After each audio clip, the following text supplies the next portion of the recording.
ఇంత రుచిగా ఉండే శనగల కూరలో ప్రోటీన్, ఐరన్, ఫైబర్ పుష్కలంగా ఉంటాయి. హార్ట్ హెల్త్, డైజెషన్, వెయిట్ లాస్కి సూపర్ అనమాట.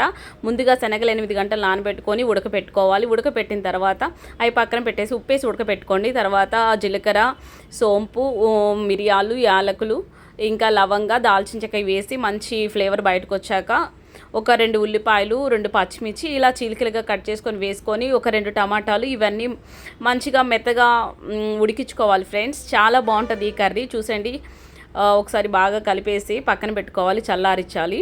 అది ఒక మిక్సీ జార్లో వేసుకొని కొంచెం నీళ్ళు వేసేసుకొని ఇది మిక్సీ గ్రైండ్ చేసేయాలన్నమాట. చూసారు కదా, ఇలా మంచి పేస్ట్ లాగా వస్తుంది.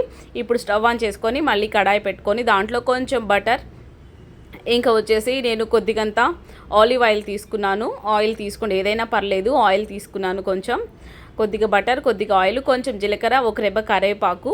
ఇదంతా చిటపటలు అయిన తర్వాత మనం అల్లం వెల్లుల్లి పేస్ట్ 1 టేబుల్ స్పూన్ వేసేసి అల్లం వెల్లుల్లి పేస్ట్ పచ్చివాసన అంతా పోయేంత వరకు వేయించుకోవాలి. వేయించుకున్న దాంట్లో మనం గ్రైండ్ చేసి పెట్టుకున్న పేస్ట్ని వేసేసుకుందాము. వేసుకొని ఇది కూడా మంచిగా ఆయిల్ పైకి తేలేంత వరకు వేయించుకోవాలన్నమాట.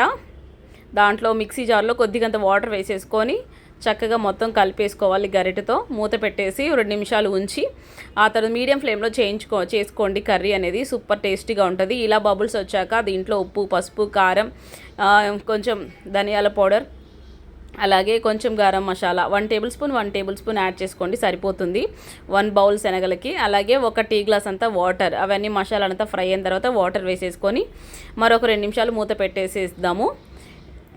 మూత పెట్టేసిన తర్వాత మనకి ఇలా బబుల్స్ వచ్చేసి ఆయిల్ సపరేట్ అయ్యింది. ఆ టైంలో మనం ఉడకపెట్టుకున్న శనగల్ని యాడ్ చేసేసేయాలి. కుక్కర్తో పని లేకుండా ఇలా ఈజీగా సింపుల్గా చేసేయొచ్చండి. ఇలా మొత్తం కలిపేసేసి మసాలా అంతా శనగలకు పట్టాలి కాబట్టి మరొక 2 నిమిషాలు ఉడికించుకుందాము. చూసారు కదా, మనకి కర్రీ అనేది పర్ఫెక్ట్గా రెడీ అయిపోయింది. ఆయిల్ అంతా సపరేట్ అయ్యి కర్రీ సూపర్గా ఉంది.